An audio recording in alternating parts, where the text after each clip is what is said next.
Thank you for tuning into Jent Tech. Please like and subscribe.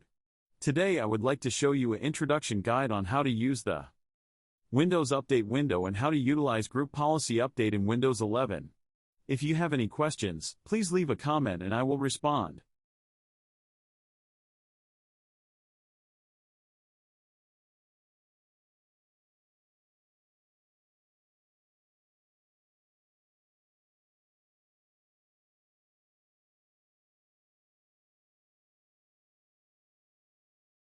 Please don't forget to smash that subscribe and like button.